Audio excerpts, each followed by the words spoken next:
Boa noite, meus amados irmãos, a graça e a paz do Senhor Jesus, louvado seja o Senhor. Nós decidimos hoje trazer uma palavra em especial no livro de Abacuque, pensando, obviamente, em tudo o que está acontecendo ao nosso redor nestes dias difíceis, pois consideramos ser bem adequado que ouçamos o que o profeta Abacuque tem a nos falar em dias de grandes lutas, de grandes dificuldades, como nós estamos passando. Eu gostaria de perguntar, como é que você está? Não pergunto isso apenas por formalidade, apenas uma pergunta que diz respeito a um tratamento educado. Como você está? Inclusive, pergunto isso e deixo você à vontade para que você coloque no comentário pedidos de oração, coloque, quem sabe, até um pouco do compartilhar de algo que você deseje, porque são dias muito difíceis mesmo, em todos os sentidos. Você já deve ter percebido que não é uma questão apenas de saúde. Nós temos muitos problemas acontecendo nesse período de aproximadamente 2 anos, no meio do qual nós estamos. Nós temos problemas econômicos, decorrentes inclusive das paradas obrigatórias que as cidades estão tendo que realizar.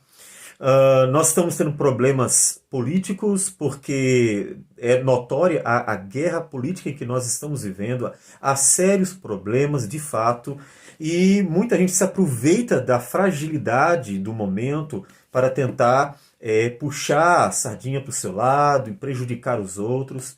Nós estamos tendo problemas na área da saúde. Nós temos problemas familiares, porque isso também tem acarretado em problemas nos relacionamentos. Há muitos problemas mesmo. E a nossa preocupação, nossa pergunta é sincera: como é que você está? Porque nós precisamos nos preocupar em como está aquele com o qual nós dividimos algo tão importante, que é a fé no Senhor Jesus. Isso você poderia dizer assim: pastor, então se não for um cristão, vocês não se preocupam? Não. Aquele que tiver real interesse em buscar ajuda, em ser socorrido, com certeza encontrará na verdadeira igreja, nos cristãos de verdade, um braço amigo, uma mão estendida para auxiliar. Pois realmente o interesse da igreja é que Deus seja glorificado em dias como esse. E esse é um ponto fundamental para nós tratarmos hoje. Como você tem visto tudo isso que está acontecendo? Qual é o seu olhar? Qual é a sua perspectiva? Eu sei que você deve estar com uma série de dúvidas, muitas pessoas estão. O que está acontecendo? Vem da parte de quem? Isso é um castigo de Deus? Ou isso é um problema que realmente envolve apenas política? O que está acontecendo? Quem começou? Quem vai terminar? O que está acontecendo e para onde nós vamos? Essas dúvidas estão pairando na cabeça de praticamente todo mundo. Porque realmente o momento é um momento que surpreendeu, pegou todo mundo de surpresa, e é um momento que não tem uma perspectiva. Nós não sabemos até onde isso vai e o que de fato está envolvendo todo este período. Eu gostaria que você parasse para pensar. Pare! Nesse momento, você poderia estar assistindo um filme, você poderia estar assistindo, quem sabe, um jornal, você poderia estar brincando no computador, você poderia estar deitado sem fazer nada, você poderia estar fazendo uma série de coisas que não são necessárias. E eu gostaria de convidar você para pensar um pouco sobre o momento. Vamos pensar um pouco. O que a gente deveria fazer num momento tão difícil como esse? Como nós deveríamos reagir? Inclusive, até eu gostaria de chamar você a pensar assim: como é que Deus olha para esse momento? Né? Você está olhando numa perspectiva, e qual é a perspectiva de Deus? E eu gostaria de convidar você para abrir a palavra do Senhor. Se tiver a Bíblia em casa, seja qual for a versão, abra a Bíblia no livro do profeta Abacuque. E nós vamos fazer a leitura de alguns versículos. Não vamos ler o livro todo, apesar de não ser um livro grande. Mas é um livro de momento muito difícil e que nos ajuda a refletir sobre esse momento. É um momento em que o profeta está também impactado pela circunstância caótica em que a nação estava vivendo. Tanto que vamos começar a leitura para você observar como as perguntas e o espanto do profeta dizem muito respeito ao que nós estamos vivendo também, no sentido da perplexidade diante de um problema tamanho. Veja, o livro começa dizendo o seguinte: sentença revelada ao profeta Abacuque. E veja agora as perguntas. Até quando, Senhor, clamarei eu e tu não me escutarás? Gritar-te-ei violência e não me salvarás? Por que me mostras a iniquidade e me fazes ver a opressão? Pois a destruição e a violência estão diante de mim. Há contendas e o litígio se suscita. Por esta causa a lei se afrouxa e a justiça nunca se manifesta, porque o perverso cerca o justo, a justiça é torcida. Observe que há uma perplexidade nele. O profeta também está espantado. Portanto, não considere que o espanto que você deve estar nesse momento, diante de tudo que está acontecendo, como algo singular. O que você hoje tem como dúvida, angústia, as dificuldades que você está passando diante do momento difícil, é uma dificuldade que não é incomum acontecer na própria Bíblia. Veja que, como nós já falamos, o profeta Abacuque, ele também está perplexo. Senhor, está acontecendo um monte de coisa ruim. E eu estou clamando, Senhor, ajuda, socorre, por que não acontece nada? Observe que o profeta também tem aquele mesmo anseio de ver um agir de Deus. Deus, por que o Senhor não faz nada diante do que está acontecendo? Por que o Senhor não age diante das situações difíceis? E como eu disse, nós estamos relacionando a tudo que está acontecendo. São problemas políticos. Nós agora recentemente ficamos espantados com um ato injusto por causa da forma como os homens estão levando a justiça em nosso país, inocentando culpados e com certeza vão trazer mais problemas para frente. Com certeza está de longe, é o fim do problema. E tudo isso deixa a gente perplexo. Meu Deus, onde isso vai parar? Quando o Senhor vai agir? Agora eu já posso fazer uma pergunta. Você que está perplexo, você que está revoltado, que já deve ter dito uma série de coisas nas redes sociais por causa do momento, você que está preocupado, você que está triste, você que está angustiado, você que viu que homens conseguem subir ao poder para dominar sobre os outros e praticam todo tipo de injustiça, e eles se consideram deuses. E você que está angustiado com tudo isso, tudo que está acontecendo em todas as esferas hoje da sociedade, você já foi ao Senhor? Essa pergunta que a gente precisa perguntar, vamos ser sinceros. Como eu disse, esse é um momento de uma reflexão no profeta Abacuque, mas que vai nos trazer a reflexão, nossas atitudes hoje. Observe que o profeta também está angustiado, mas a primeira coisa que ele faz é perguntar ao Senhor. E eu preciso dizer isso a você. Meu irmão, eu tenho visto muitas atitudes das pessoas e realmente elas querem inclusive comprar briga diante dos problemas políticos e sociais que políticos também estão causando, né? Como por exemplo, muitas das paradas a gente olha assim, se será que elas deveriam acontecer, não deveriam, estão certas, estão erradas. Então, diante de tudo isso, muitos gostariam de comprar briga e tomar atitudes. A minha pergunta para você, que um dia já disse que confessava Jesus como Senhor e Salvador, que disse crer no Senhor, e que diz inclusive que Ele é o Senhor de toda a terra.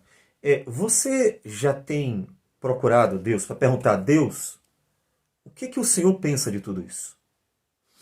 Porque uma das perguntas que a gente poderia e deveria fazer para nós mesmos é: será que o que está acontecendo é justo? Será que tudo o que está acontecendo não é algo que realmente nós merecemos? E se nós merecemos tudo o que está acontecendo?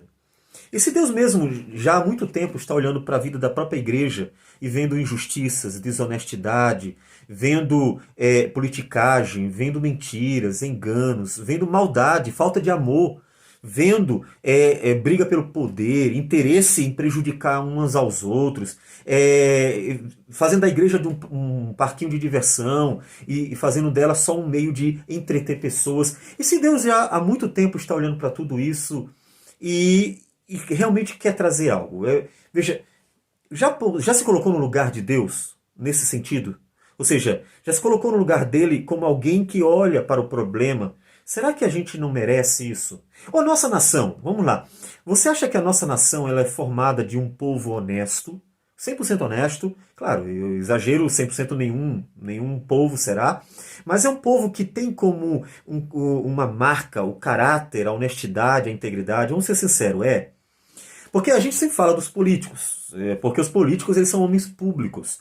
Por isso que é fácil nós falarmos dos erros dos políticos. Eu não estou acobertando de forma alguma político algum, mas é muito fácil detectar os problemas e os efeitos dos políticos, porque eles são figuras públicas. Então, todo mundo vê o que eles fazem, um dia ou outro estoura a bomba, né?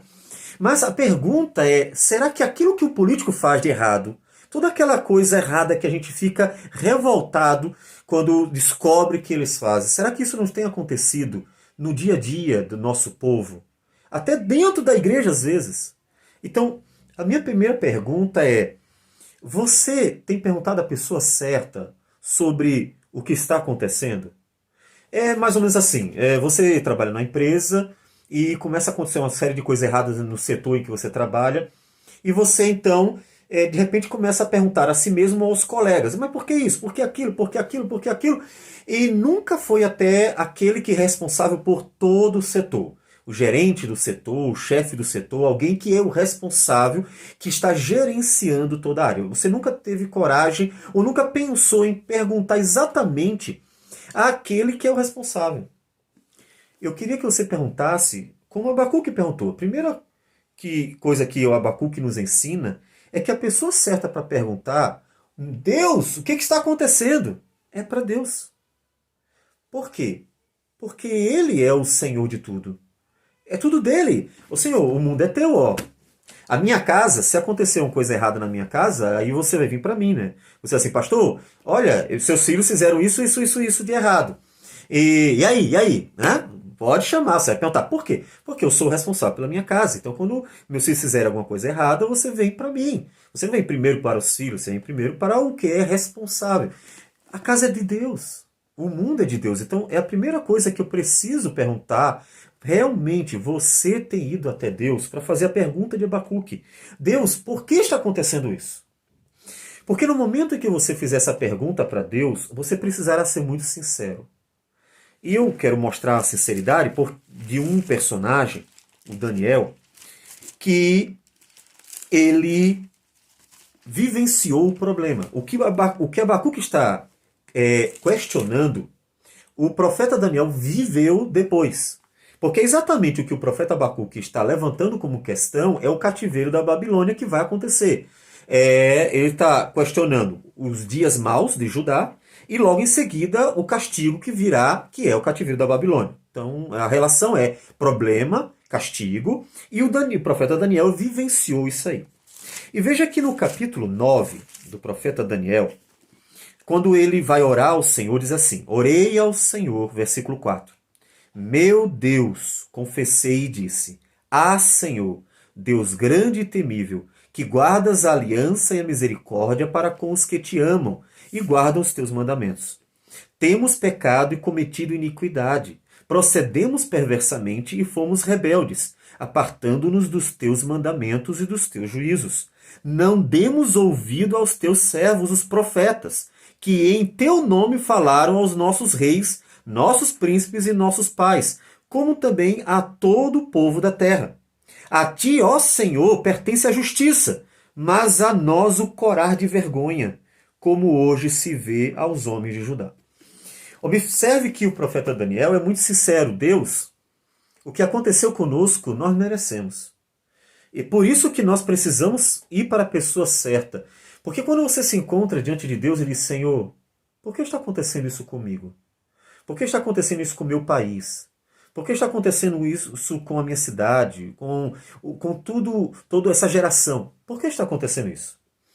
Quando você colocar diante de Deus uma pergunta sincera, não aquela pergunta de um menino mal criado, que simplesmente se revolta contra Deus como se ele fosse o culpado das maldades dos homens. Não. Uma pergunta sincera de uma pessoa que verdadeiramente quer entender a situação.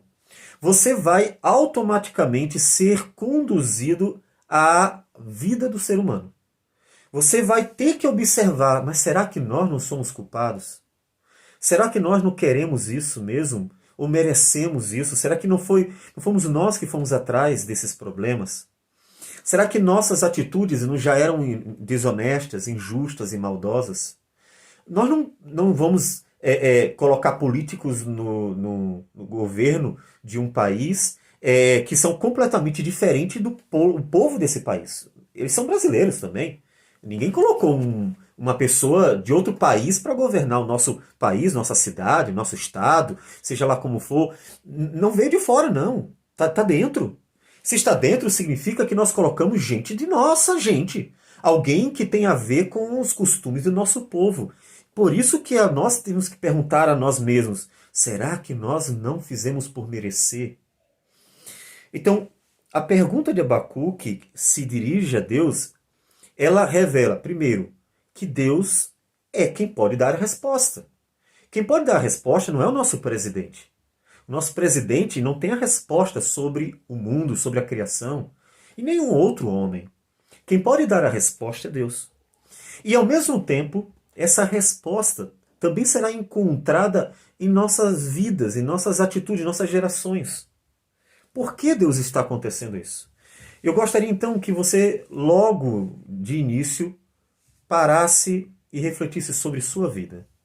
Meu Deus, será que eu, como cristão, tenho vivido um cristianismo? O nosso cristianismo realmente ele se encaixa bem num cristianismo saudável. Um cristianismo em que nós vivemos um amor verdadeiro, não fingido. Dentro da igreja as pessoas tentam se prejudicar. Dentro de cidades em que as pessoas vivem por anos, elas tentam se prejudicar. Então, se nós não estamos sabendo viver para a glória de Deus, dentro das relações mais próximas, por que Deus estaria satisfeito conosco?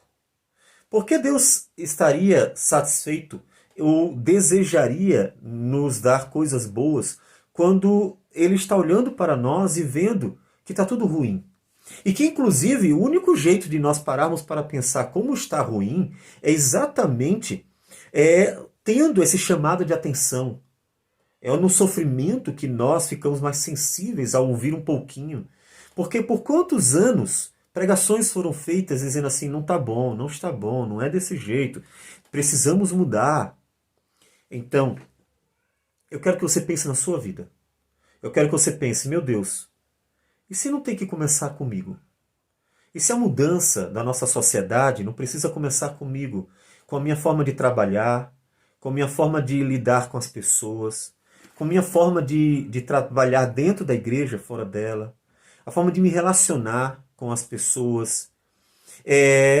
Se eu não tenho que mudar, porque se você começa a mudança, se ela precisa começar com você, então significa que nós temos um caminho a percorrer que tem a ver com o dia a dia das pessoas. Então, pense, o que você precisa mudar para quem sabe as coisas mudem lá fora? Para que Deus ouça nossas orações e diga assim, esse povo se arrependeu. Lembra de Nínive? O profeta Jonas pregou para a cidade de Nínive. Uma cidade de 120 mil habitantes, estava uma situação muito ruim e Deus estava querendo dar um basta. Ele disse, olha, pregue para Nínive, o pecado de Nínive já chegou no limite, então pregue dizendo que daqui a 40 dias há de ser destruída a cidade. O profeta, depois de toda aquela jornada, que não vem ao caso no momento, ele vai e prega para a cidade. E diz o texto que do rei ao mais simples homem, até os animais, todos foram ordenados a jejuar.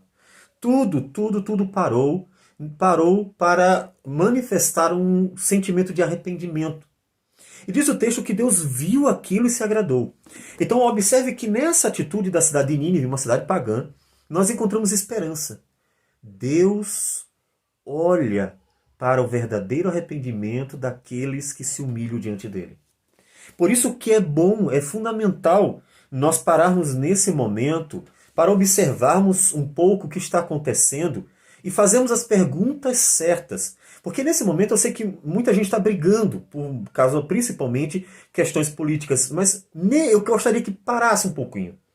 Porque nesse momento pode haver algo muito mais profundo por trás. É que Deus pode não estar se agradando de um povo inteiro.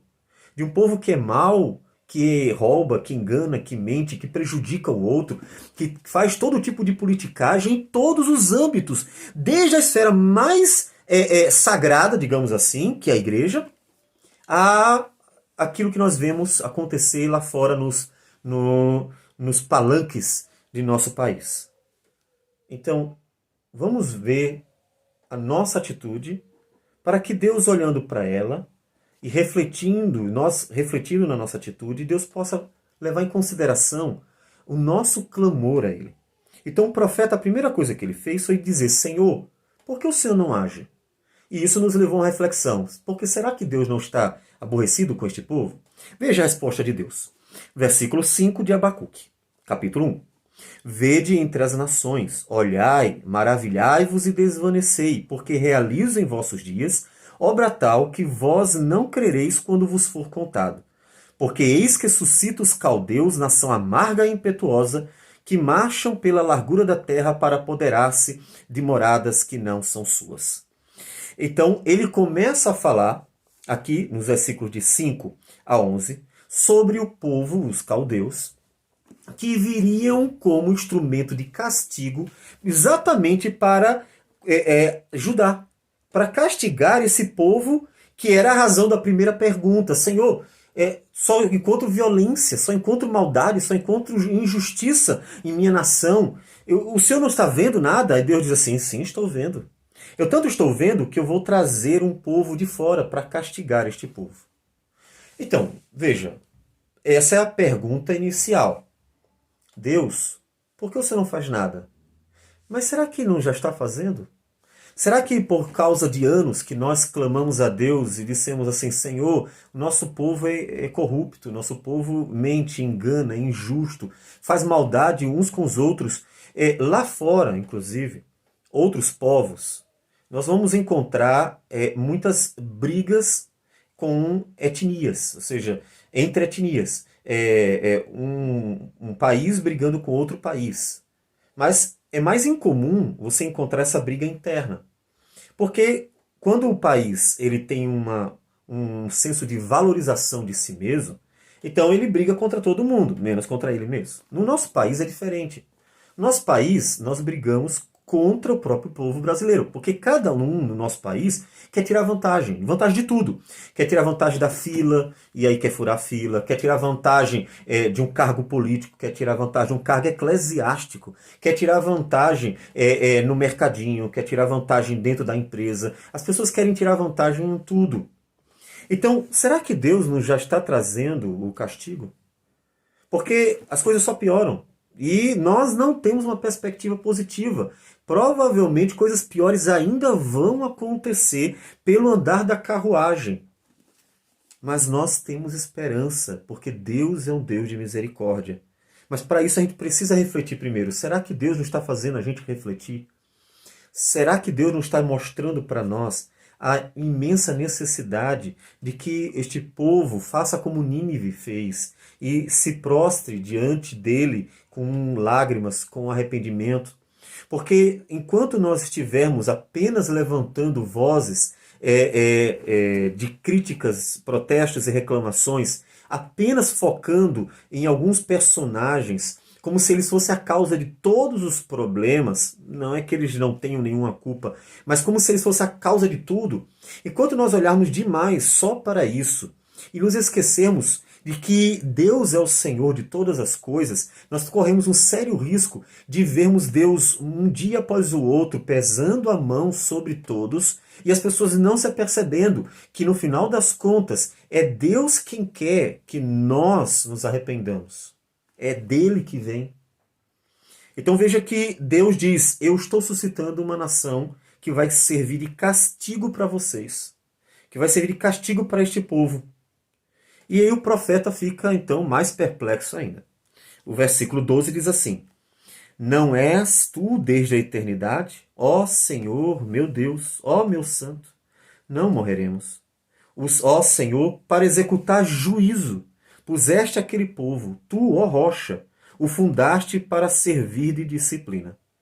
Então o profeta recebeu a primeira resposta e agora reflete nela para levantar uma segunda questão, a segunda pergunta. Deus, o Senhor vai levantar um povo pior do que a gente para nos castigar.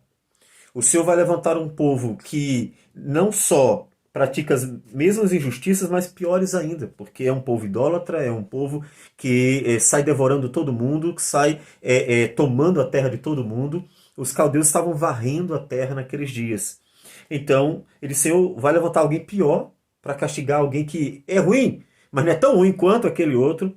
Sim, Deus ia fazer isso para corrigir o povo dele. Há um propósito de Deus. Então, observe que não tem como fugir. Percebe?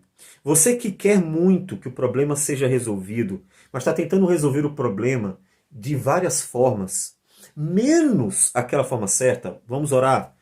Vamos lá. Reunião de oração da igreja. Você está presente? O encontro para nós clamarmos ao Senhor e orarmos pelo nosso país. Você está presente? Então observe que os momentos que pedem que a igreja se levante para orar, é notório que o número de pessoas que oram é muito reduzido.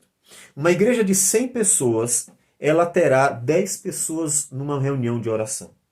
Então tem alguma coisa errada. Tem alguma coisa errada. Por quê? Porque aquele que pode resolver o problema é o último a ser procurado. Você já deve ter procurado o trabalho, você já deve ter procurado pessoas para ajudar, o médico e assim por diante. Mas aquele que pode resolver o problema é o último a ser procurado. Então, nossa questão de outra vez, será que você está indo para a pessoa certa? Você está indo para a pessoa certa? Então o profeta vai levantar para Deus outra questão. Tu és tão puro de olhos, versículo 13, que não podes ver o mal, e a opressão não podes contemplar. Por que, pois, toleras os que procedem perfidamente e te calas quando o perverso devora aquele que é mais justo do que ele? Veja que o profeta tem uma consciência. Deus, ele não se agrada com o que é mal. E saiba você disso, isso é importante. Deus não se agrada com o que é mal. Deus nunca se agradou com o pecado, com a maldade, com a injustiça, com a desonestidade, com a perversão, com aquilo que os homens fazem. Deus não se agrada. E a pergunta do profeta Abacuque é a mesma que você já deve ter feito. Mas por que então o Senhor tolera? Por que o Senhor aguenta? Veja, nós realmente gostaríamos, o profeta também gostaria, que Deus tomasse uma atitude definitiva. Há muita paciência de Deus, faz com que ele tolere muito do que nós vamos encontrando, aquilo que nós vamos encontrando na sociedade, porque Deus é paciente, é misericordioso e ele vai tolerando. Mas Deus tem um plano. Deus tem um plano. Não esqueça que Deus tem um plano. Então, ele pergunta a Deus, por que o Senhor vai deixar uma nação pior terminar trazendo o castigo para o teu povo? Por quê? E aí o capítulo 2 é a última resposta de Deus. São duas questões em geral e duas respostas, perguntas e respostas. No capítulo 2 vem a segunda e última resposta de Deus antes da oração do profeta. Ele diz assim, o profeta ainda, né? Por-me-ei na minha torre de vigia, colocar-me-ei sobre a fortaleza e vigiarei para ver o que Deus me dirá e que resposta eu terei à minha queixa.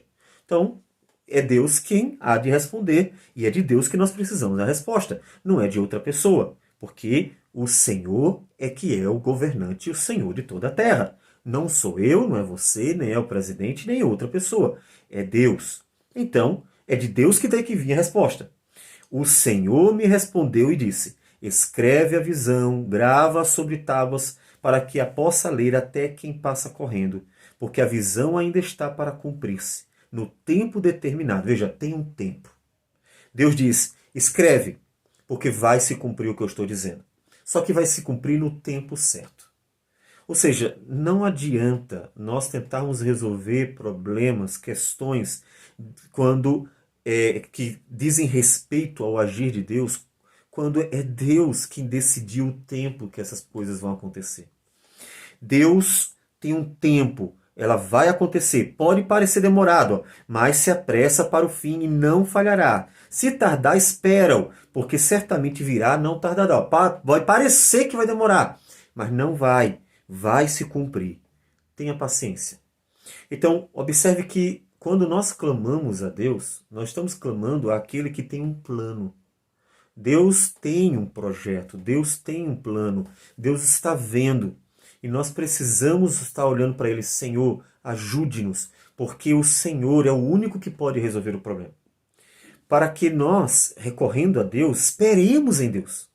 Porque quando nós recorremos a Deus, nós estamos recorrendo naquela certeza de que Ele pode e vai agir no tempo certo, de forma eficaz. Não é aquela coisa assim, será? Será que Ele vai fazer? Não, não, é certo. Deus diz, eu vou agir, só que no tempo certo. E ele continua, eis o soberbo, sua alma não é reta nele, mas o justo viverá pela sua fé. Assim como o vinho é enganoso, tampouco permanece o arrogante, cuja gananciosa boca se escancara como o sepulcro, e é como a morte que não se farta. Ele ajunta para si todas as nações e congrega a todos os povos. Observe a segunda resposta, ou a segunda parte dessa resposta. Deus diz assim, você está vendo o soberbo, o arrogante, que acha que é dono do mundo, que acha que pode todas as coisas, que acha que está acima da lei, que está acima da justiça, que acha que não existe ninguém acima dele, que ele está no topo da pirâmide e que, portanto, ninguém pode detê-lo, pode freá-lo. Está vendo esse soberbo? Eu quero te dizer que, assim como o vinho é enganoso, o efeito passa, também eles passarão. Então, você nesse momento deve estar muito revoltado por questões até políticas que envolvem aquilo que nós, né, vivenciamos esses dias acerca do inocentar pessoas que são culpadas. Veja que Deus diz, calma, o arrogante passará. Ele não está no topo da pirâmide. Portanto, esse é um ponto fundamental também. Os homens que Deus tantas vezes usa para castigar um povo também passarão. Os caldeus seriam um instrumento de Deus para castigar os judeus, por causa que a maldade dos judeus já tinha chegado no limite, e Deus então precisava fazer uma purificação. E nós vamos ver que purificação maravilhosa. Mas Deus diz a Abacuque também, não se preocupe, Abacuque, porque os soberbos e os arrogantes passarão também. Aqueles que vêm contra o meu povo, aqueles que vão trazer problemas para o meu povo, aqueles que vão ser um instrumento para castigar o meu povo e purificá-lo por causa da sua maldade, passarão também. Os arrogantes passarão. Todos eles passarão porque o Senhor o disse, porque o Senhor mesmo estará agindo. Mas passando um pouco adiante, e no capítulo 2 ainda, versículo de número 12 ao 14 diz assim, ai daquele que edifica a cidade com sangue e a fundamenta com iniquidade. Não vem do Senhor dos Exércitos que as nações labutem para o fogo e os povos se fatiguem em vão? Pois a terra se encherá do conhecimento da glória do Senhor, como as águas cobrem o mar. Observe que Deus, então, está o tempo todo falando agora palavras de condenação para os inimigos que viriam como um instrumento de castigo para o próprio judeu. Mas Deus diz assim, mas vai chegar o tempo deles. E quando chegar o tempo deles, Deus também seria glorificado diante de todos, manifestando o conhecimento dele. E nesse momento eu preciso que você olhe para o livro de Daniel. Você já leu o livro do profeta Daniel? No livro do profeta Daniel, nós temos algo singular e fundamental. É que durante a vida deste profeta, neste período, que é exatamente no cativeiro, Deus se fez conhecido para povos que não conheciam a Deus. Por meio do testemunho do profeta Daniel, por meio do testemunho dos 3 amigos do profeta Daniel, que estiveram junto a ele, vivendo aqueles dias difíceis no meio da Babilônia, por meio do testemunho destes homens, o rei, o Nabucodonosor, também seus sucessores, os outros, os sátrapas que estavam governando todo aquele império babilônico, e também depois o Medo-Persa, estes homens e nações que estavam debaixo deste poder, inicialmente babilônico, depois Medo-Persa, conheceram o testemunho por meio do povo do Senhor que estava ali no meio, que estava ali inserido, o testemunho da glória de Deus que nunca havia acontecido.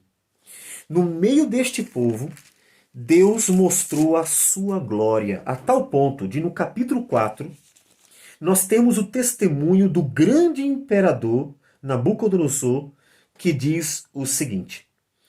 Diz o texto que, após aquele período em que Nabucodonosor ele esteve na loucura, ao fim daqueles dias, eu, Nabucodonosor, levantei os olhos ao céu, tornou-me a vir o entendimento, e eu bendisse o Altíssimo, e louvei e glorifiquei ao que vive para sempre, cujo domínio é sempre eterno, e cujo reino é de geração em geração. Todos os moradores da terra são por ele reputados em nada. E segundo a sua vontade, ele opera com o exército do céu. E os moradores da terra, não há que lhe possa deter a mão, nem lhe dizer, que fazes? Então logo me tornou a vir o entendimento, também para a dignidade do meu reino, tornou-me a vir a minha majestade, o meu resplendor. Buscaram-me os meus conselheiros, os meus grandes, fui restabelecido ao meu reino, e a mim se me ajuntou extraordinária grandeza. Agora, pois eu, Nabucodonosor, louvo, exalço e glorifico ao Rei do céu, porque todas as suas obras são verdadeiras, e os seus caminhos justos, e pode humilhar aos que andam na soberba. Observe que é exatamente no meio desse povo mau, que serviu de instrumento para castigar os judeus, foi exatamente num período caótico que Deus, primeiro, manifestou o seu poder para purificar o seu povo, e fez, castigando o seu povo e limpando da maldade, fazendo com que morressem os ímpios, mas mostrou também o seu poder para glorificar o seu nome até entre os povos pagãos. Você acha que Deus pode glorificar o nome dele nesses dias maus? Nesses dias difíceis? Você acha que Deus pode glorificar o nome dele no meio do caos? No meio de um período em que parece não haver nenhuma perspectiva de melhorias? É claro que há. Abacuque recebe antecipadamente a palavra de Deus dizendo: a terra se encherá do conhecimento da glória de Deus. Foi exatamente o que aconteceu nos dias do profeta Daniel, quando o imperador e com ele todos os demais conheceram o poder e a glória de Deus, que chegou a humilhar o maior homem da terra, Nabucodonosor. Nabucodonosor era o maior homem de toda a terra naqueles dias. E Deus o humilhou, o fez comer capim que nem boi. E ele viu a glória de Deus. Agora, você acha que em nossos dias é diferente? Será que Deus não pode agir? É por isso que nós precisamos olhar mais para Deus. Quanto mais você olhar para Deus, menos você vai olhar para os homens. Se a igreja, em vez de estar apenas brigando mano a mano com as pessoas lá fora, se a igreja estivesse de joelhos no chão, talvez os nossos dias já tivessem sido abreviados. Só que em vez de estar orando ao Senhor, nós nos prendemos a olhar para as circunstâncias. Não é para olhar para as circunstâncias, é para olhar para Deus. Eu não quero me deter mais nesse capítulo 2. Deus continua dando a resposta ao profeta Abacuque. E depois que ele recebe a resposta, e que termina com o versículo 20 dizendo assim: o Senhor, porém, está no seu santo templo. Cale-se diante dele toda a terra. Cale-se diante dele o STF, cale-se diante dele todos os políticos, cale-se diante dele todos os homens, cale-se diante dele todos. Não tem ninguém que possa com Deus. Ninguém. Ele decide, ele age e ninguém pode impedir. E a igreja sabe disso. A igreja deveria, portanto, agir como quem sabe disso. E o profeta, quando recebe essa resposta, ele vai orar. Olha que coisa! O profeta primeiro fala com Deus, obtém as duas respostas. Eu vou purificar o meu povo, castigando os ímpios do meu povo, os injustos e desonestos do meu povo. Depois, segunda resposta, mas eu vou castigar o soberbo, que vai vir com um instrumento de castigo. Eles também serão castigados pela maldade deles. É a segunda resposta. E aí o profeta ora ao Senhor. A oração do profeta vem no capítulo 3. Oração do profeta Abacuque sob a forma de canto.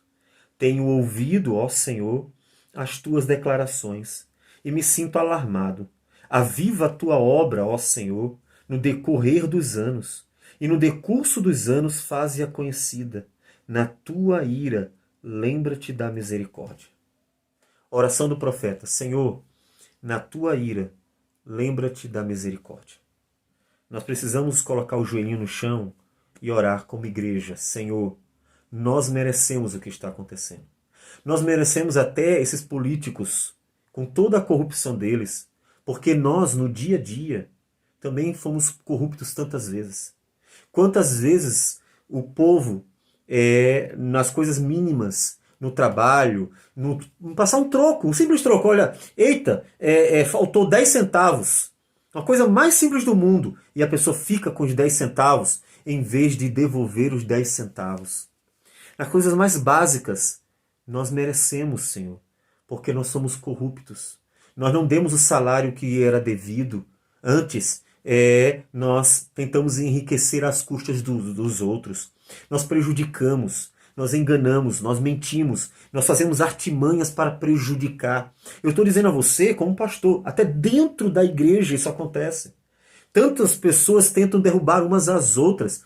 Se dentro da igreja, quando as pessoas são ensinadas a olhar para Cristo e viver para Cristo, elas estão fazendo coisas erradas, então lá fora a gente vai esperar o quê? O quê? Me diga. Então, Senhor, nós merecemos. Nós merecemos o que acontece de errado, o que está sendo de ruim. Nós merecemos. Porque o nosso povo é mau. O nosso povo é corrupto. O nosso povo é mentiroso. É fraudulento, é enganador, gosta de prejudicar o outro. O nosso povo é mau. Se nós não partirmos dessa confissão de pecado, se nós não partirmos dessa confissão sincera, para que haja a partir daí, então, um arrependimento de Senhor, perdoe-nos. Perdoe-nos. Na tua ira, lembra-te da misericórdia. Lembra de Nínive, que se arrependeu e Deus perdoou. Se nós não partirmos desta confissão, como é que nós vamos esperar dias melhores? Briga política vai resolver? Não vai. Nunca, nunca. Enquanto Deus estiver decidindo trazer o mal sobre a sociedade, o mal estará estabelecido. Não importa por meio de quem, mas ele estará estabelecido. Porque quando Deus age, ninguém pode impedir. Portanto, nós temos que recorrer à pessoa certa. É para Deus que nós temos que recorrer. E o profeta continua orando. Inclusive, no versículo 8, ele diz uma coisa interessante. Ele diz: acaso é contra os rios, Senhor, que estás irado? É contra os ribeiros a tua ira? Ou contra o mar o teu furor? Já que andas montado nos teus cavalos, nos teus carros de vitória? Veja que a pergunta do profeta. Deus está por acaso aborrecido com a criação, com a natureza? Não, Deus está aborrecido com os homens. Deus está aborrecido com a sociedade. Deus olha para ela e se desgosta. Por isso que a gente tem que analisar a si mesmo. Será que Deus não está olhando para a nossa sociedade, está aborrecido com ela? Para que haja uma esperança por meio de uma confissão sincera de arrependimento do nosso povo. E então, diz o profeta no versículo de número 16, depois de ele falar sobre o agir de Deus, ele diz assim: ouviu e o meu íntimo se comoveu. À sua voz tremeram os meus lábios. Entrou a podridão nos meus ossos e os joelhos me vacilaram. Pois em silêncio devo esperar o dia da angústia que virá contra o povo que nos acomete. Observe que a situação do profeta era bem difícil. porque Deus havia declarado qual era a sequência de eventos. Primeira sequência de evento, já que Judá está completamente perdida na violência, na injustiça e na maldade, eu vou trazer o castigo sobre Judá. Então, o primeiro evento é esse, o castigo sobre Judá para a purificação da nação, porque era uma nação chamada pelo nome de Deus. Segundo evento Deus diz, eu vou castigar aquele povo que será um instrumento para castigar o meu povo. E então, Deus anuncia a condenação da Babilônia, dos caldeus. E o profeta diz, Senhor, eu estou abalado. Observe, não é só você que fica abalado com situações difíceis, não. O profeta ficou abalado. Senhor, a podridão entrou nos meus ossos. Eu estou abalado, estou arrasado. Eu estou arrasado ao ouvir da tua parte, da tua boca, que o Senhor é quem é o responsável e que virá castigar o seu povo. E virá para castigar severamente. Eu estou abalado, porque eu vou ter que esperar. Eu vou ter que esperar o dia da angústia que virá contra o meu povo, contra o povo que nos acomete. Eu vou ter que esperar. Então, o profeta teria que confiar no Senhor. Não vem de outro. Só existe um Deus. Não existe outro. Os homens podem inventar milhões de deuses. Existe um Criador dos céus e da terra. Não existe outro. Senão, a própria criação, ela não seria harmônica. Existe um Deus. E este Deus, quantas vezes decide castigar gerações pela maldade? O que a gente deve fazer? Primeiro, o que nós devemos fazer é olhar para Ele. Precisamos clamar a Ele, porque é Ele quem pode nos socorrer do próprio castigo que vem da parte dEle. Segundo, nós devemos confiar que Ele pode. Veja que o profeta tinha que esperar o agir de Deus. E ele diz, ainda que a figueira não floresça, nem haja fruto na vide, o produto da oliveira minta, e os campos não produzam mantimento, as ovelhas sejam arrebatadas do aprisco, e nos currais não haja gado, todavia eu me alegro no Senhor, exulto no Deus da minha salvação. O Senhor Deus é a minha fortaleza, e faz os meus pés como os da corça. Uma curiosidade importante, não sei se você percebeu, o castigo veio. Como nós já falamos, os caldeus vieram contra os judeus, houve destruição, queimaram Jerusalém, houve uma chacina realmente. E o povo é deportado, vai para cativeiro lá na Babilônia.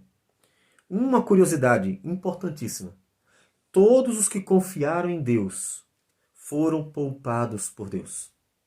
E os representantes deste grupo são o profeta Daniel e os seus 3 amigos. Mas temos mais. Temos ainda o profeta Ezequiel, nós temos aquela geração inteira que vai morar dentro das cidades do Império Babilônico. Todos os que confiaram em Deus foram poupados por Deus. Deus os guardou, Deus cuidou deles. Mesmo passaram pela luta, sim, eles foram até deportados, eles foram para cativeiro, mas Deus cuidou deles. Não importa se de perto ou de longe, Deus cuida onde a pessoa estiver. Deus cuidou de todos eles. E porque eles confiaram no Senhor. Assim como o profeta disse, todavia eu me alegro no Senhor, exulto no Deus da minha salvação. O que nós devemos fazer nesse momento? Ore ao Senhor. Seja sincero, Deus, talvez eu esteja merecendo. Talvez eu não esteja sendo um bom marido, uma boa esposa, um bom pai, um bom filho. Talvez eu não esteja sendo um bom pastor, uma boa ovelha. Talvez eu não esteja sendo um bom funcionário, um bom comerciante, um bom cliente, um bom médico, um bom profissional em várias áreas. Talvez eu não esteja sendo alguém que o Senhor quer que eu seja e esteja contribuindo para a formação de uma sociedade ruim, de uma sociedade má aos olhos do Senhor. E se nós pararmos para pensar e analisar e refletirmos isso, Senhor, eu não quero mais isso. Eu reconheço, eu contribuo para o que está acontecendo. Se nós pararmos para pensar e todo o povo de Deus fizer essa análise e se colocar de joelho no chão, e chorar, e clamar, e pedir perdão, e começarmos a ver uma limpa na própria dentro da igreja. Eu não estou falando de fora dela. A Bíblia não foi escrita para o mundo, foi escrita para o povo de Deus. Sempre foi assim.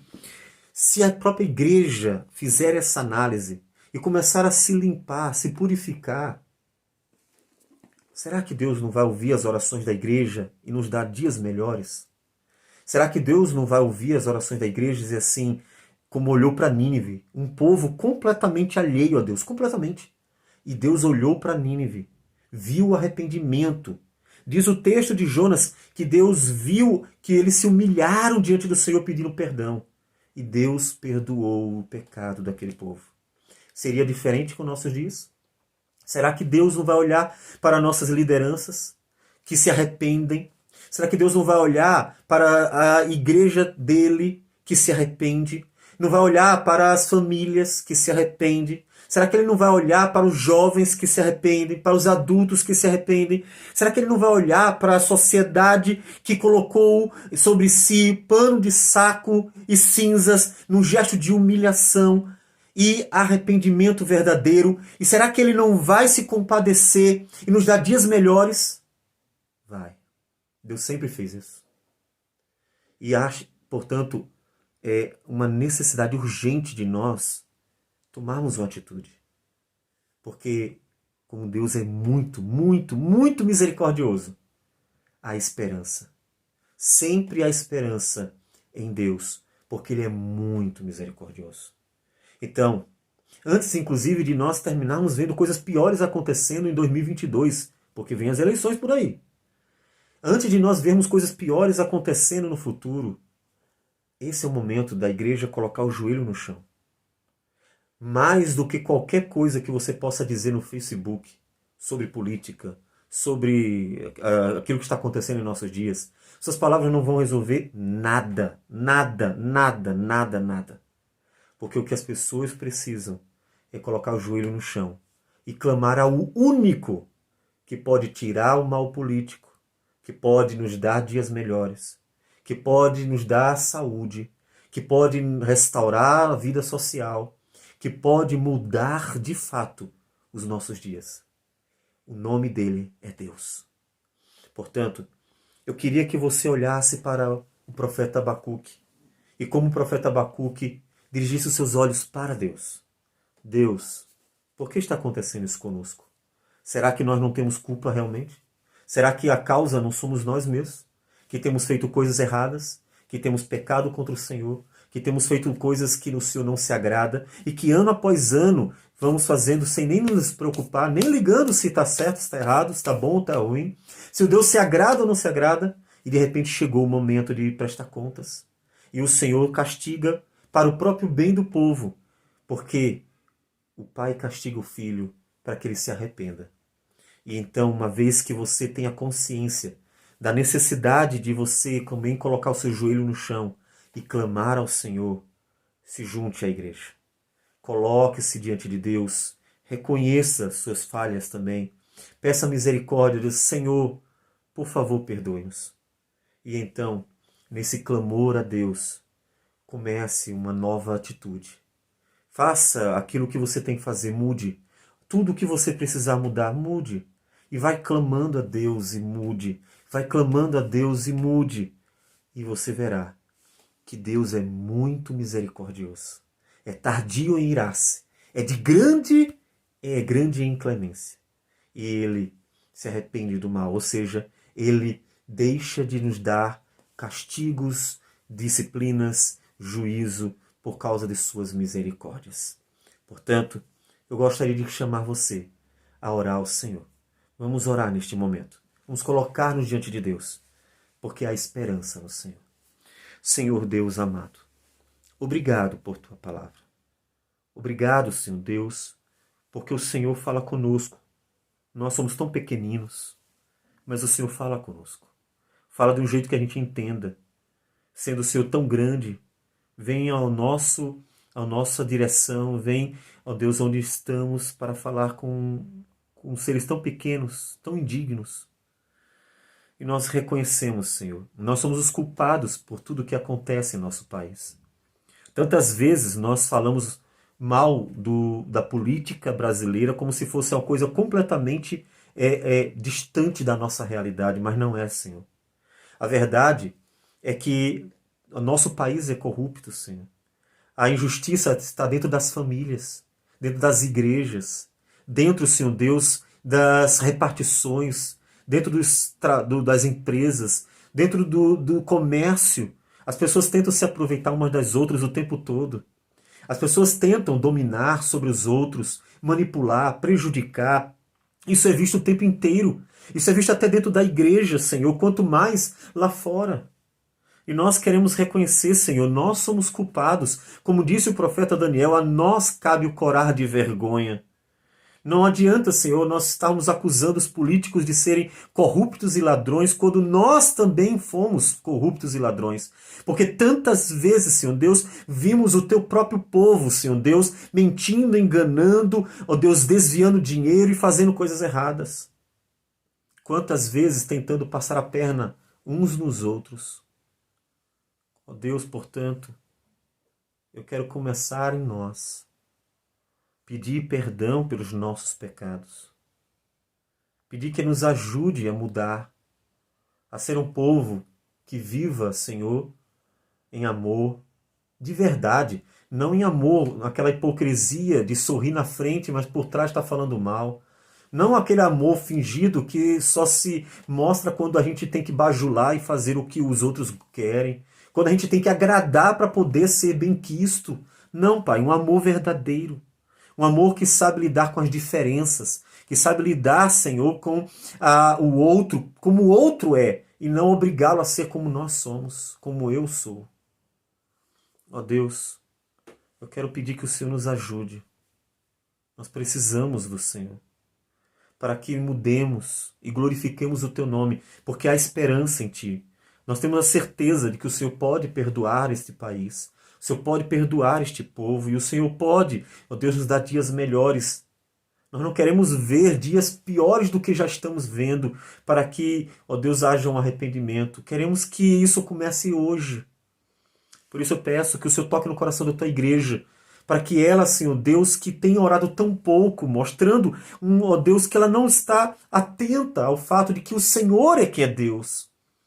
Ó, desperta, Senhor, a tua igreja para que ore, para que as reuniões de oração não sejam 10% da vida do teu povo, mas que seja, Senhor Deus, uma porcentagem significativa, que represente, Senhor Deus, a grande maioria pronta, Senhor Deus, para clamar ao Senhor, por saber que o Senhor é Deus e que é o Senhor quem conduz, quem domina, quem rege toda a criação.